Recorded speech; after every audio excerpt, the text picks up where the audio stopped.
उसने कोई 20,000 के करीब स्पेशल फोर्सेस और मरीन्स वहां भेज दिए हैं, अभी भेज देनी है इलाके के आसपास। जी। ठीक है, उससे आप क्या कर लोगे? आप आइलैंड पकड़ लोगे तो वो जो आइलैंड है आपका खर्ग आइलैंड, खरग आइलैंड। जिसकी बार बार डोनाल्ड ट्रंप साहब दुहाई दे रहे हैं, वो 15 किलोमीटर दूर है ईरान के तट से। वहां से अपनी तोपें चलाकर भी वो उस आइलैंड को परखच्चे उड़ा सकते हैं। जो भी ट्रूप्स आप उस आइलैंड पे डालेंगे उनका वापस आना, निकल के बच के आना इम्पॉसिबल हो जाएगा। अगर आप फालतू अपने ट्रूप्स मराने की आपको बड़ी तिलमिलाहट हो रही है कि मैंने मराए नहीं, ज्यादा अमेरिकन बॉडी बैग कोई खास आए नहीं, और डोनाल्ड ट्रंप तो यहां तक बोल रहे थे कि आपने 19 साल दिए और प्रेसिडेंट्स को लड़ने के लिए, मेरे को 4 महीने नहीं दे रहे। आप इलेक्शन किस स्लोगन पे जीत के आए थे? No forever wars, no never ending war, मैं सब बंद कर दूंगा। आते ही तुमने शुरू किया है और ऐसी लड़ाई बढ़ेगी। 4 महीने हो गए, कहीं अंत नहीं दिख रहा, और डायरेक्टली अमेरिका इन्वॉल्व है। अब ग्राउंड ट्रूप्स अमेरिकन पब्लिक नहीं चाहेगी। डोनाल्ड ट्रंप अगर समझते हैं कि वो अमेरिकन पब्लिक जाए भाड़ में, मैं तानाशाह हूं, मैं कुछ भी करा लूंगा, तो इलेक्शन जीतना तो भूल जाओ साहब। अभी डिक्टेटरशिप नहीं बनी है अमेरिका पूर्ण रूप से। जी। लेकिन सर अब यही एक और इंटरेस्टिंग एंगल सामने आ रहा है, जिस हिसाब से रशिया ने, पहले भी खबर आ रही थी कि मार्च अप्रैल में जब जंग चल रही थी तो इंटेलिजेंस दे रहे थे, कुछ रिपोर्ट्स थी कि वो ईरान को इंटेलिजेंस शेयर कर रहे हैं। आज खुले तौर पे तेहरान को प्लेन भेज दिया गया है, ऐसा प्लेन भेज दिया गया है जो रशिया के पास भी काफी लिमिटेड है। तो क्या वर्ल्ड वॉर 3 की तरफ हम जाते दिख रहे हैं? क्योंकि रशिया तो खुलेआम अब सपोर्ट कर रहा है, चाइना भी बैक चैनल से सपोर्ट कर रहा था, और जो रशिया और चाइना के साथ साथ ईरान का साथ देना जो जंग की शुरुआत से चलता आ रहा है अमेरिका के खिलाफ खड़े होने के लिए, तो क्या ये वर्ल्ड वॉर 3 की तरफ एक कदम है? वर्ल्ड वॉर 3 की आहट सुनाई दे रही है आपको यहां से? बिल्कुल सुनाई दे रही है, उसमें शक क्या है? देखिए, लड़ाई जो यूक्रेन में है वो इंटेंसिफाई होगी, क्योंकि आपने पीस टॉक करते रूस को ऐसे छेड़ा है, रूस के ऊपर आपने वार पे वार करते रहे हैं, अपने टेक्नोलॉजी दे के आप उसकी रिफाइनरीज को ठुकवा रहे हैं।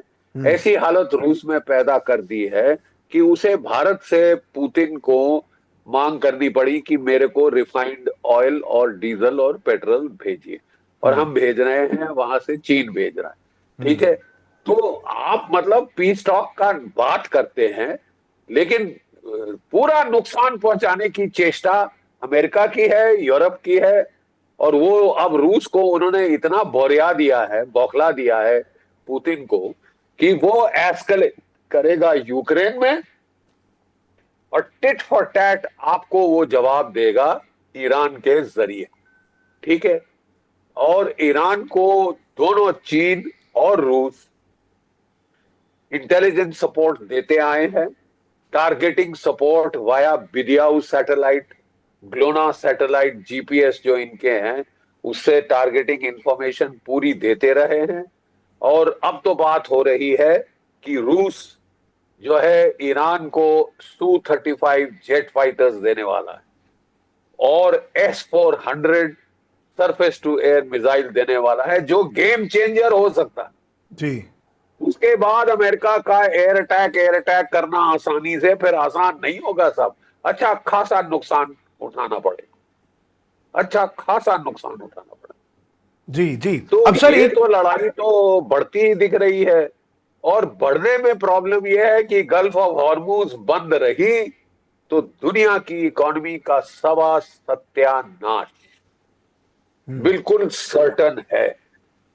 क्योंकि अब ऐसी स्थिति आ गई है कि जो आपके पास लीवे थी स्ट्रेटेजिक पेट्रोलियम रिजर्व्स की, वो खत्म हो चुकी है। अब आएगा असली कष्ट, और इसलिए अब जरूरी है कि गल्फ ऑफ हॉर्मुज खोले, अपनी चतुराई दिखाते दिखाते, ये कि हम तो गल्फ ऑफ हॉर्मुज साउथ से खोल देंगे और भाड़ में जाए ईरान, एमओयू जाए भाड़ में, ये तो हम बेवकूफ बनाने के लिए करते हैं।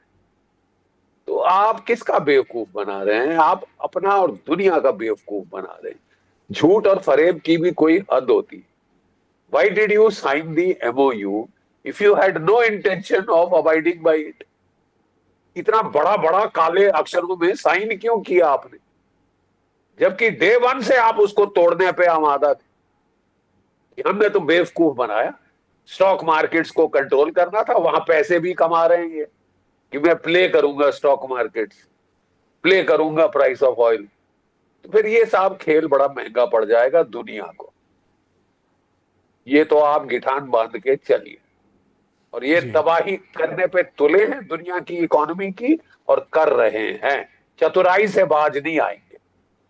ईगो इनकी अड़ गई है, क्योंकि जहां इन्होंने अकलमंदी का काम पहली बार किया अपनी सेकंड टर्म में कि ये सीज फायर की डील साइन कर दी, लोगों ने बोला आपने सरेंडर कर दिया, दूसरे दिन से उसको तोड़ने पे आमादा हो गए। तुल गए। तोड़ के छोड़ा है।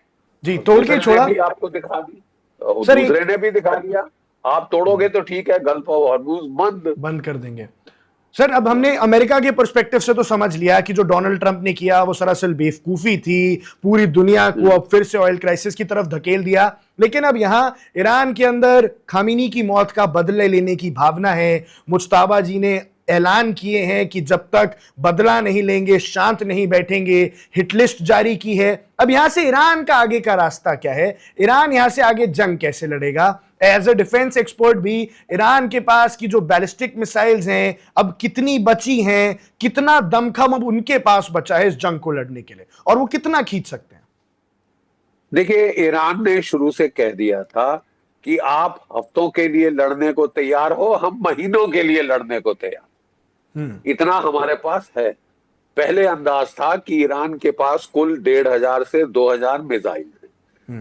लड़ाई के बीच में ये अंदाज CIA ने बदली किया, बोला साहब कम से कम 3 से 4,000, 2,000 3,000 से ज्यादा मिसाइल हैं, 80,000 के करीब ड्रोन। तो ये 80-90 प्रतिदिन, 50-60 प्रतिदिन फायर करते रहे, तो ये तो चल सकते हैं महीनों महीनों। और क्या दुनिया चल सकती है महीनों महीनों और पेट्रोल बंद होने के बाद गल्फ ऑफ हॉर्मुज के? ये प्रॉब्लम है ना।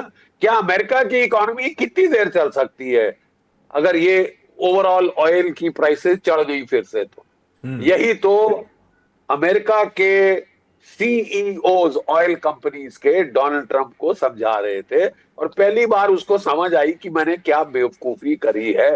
आई will have to shut it down. Problem उसकी ये है कि ना इजराइल बंद करना चाहता है, और ना अमेरिका के अंदर जो ज्यूइश ज़ायनिस्ट लॉबी है वो अमेरिका को लड़ाई बंद करने देगी। सवाल अब ये है कि उस लॉबी को भी समझना पड़ेगा कि इसका अंजाम क्या है, कहां जाके रुकेगा ये। ईरान को मारने की हवस कहां जाके रुकेगी कि दुनिया की इकोनॉमी सत्यानाश हो जाए साहब, हम तो ईरान को मार के छोड़े। तो चलिए कर लीजिए साहब आप भी, और दुनिया की इकोनॉमी और आपकी खुद की इकोनॉमी जाएगी चूल्हे में।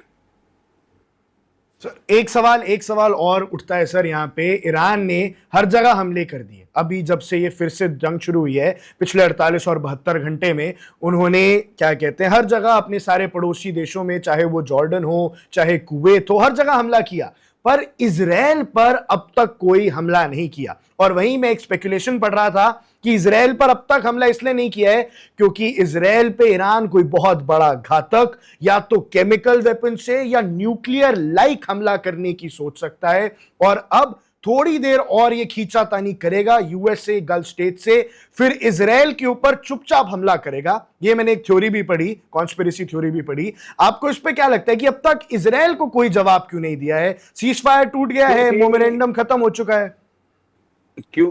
उसने पहले जवाब दिए थे, पहले उसने इजराइल के को भी टारगेट किया था। अब वो टारगेट कर रहा है अमेरिकन बेसिस को, क्योंकि जो हमले शुरू हुए हैं अमेरिका ने शुरू किए। इजराइल ईरान के ऊपर जो डायरेक्ट अटैक शुरू हुए हैं वो अमेरिका ने शुरू किए। इसलिए कुवैत में, इराक में जो भी अमेरिकन बेसिस, जॉर्डन में, उसने अच्छी तरह से उनको पलटवार किया है। और अगर इजराइल ने भी थोड़ी मंदी लाई है अपने लेबनान के हमलों में, दोबारा शुरू करता है तो ये मुझे पूर्ण विश्वास है कि इजराइल के ऊपर भी हमला करेगा। नंबर 2 चीज ये है कि अमेरिका अपने बेसिस, अपनी अमेरिकन की जान से ज्यादा वो इजरायली जानों पे ज्यादा तवज्जो दे रहा है। Subscribe to One India and never miss an update. Download the One India app now.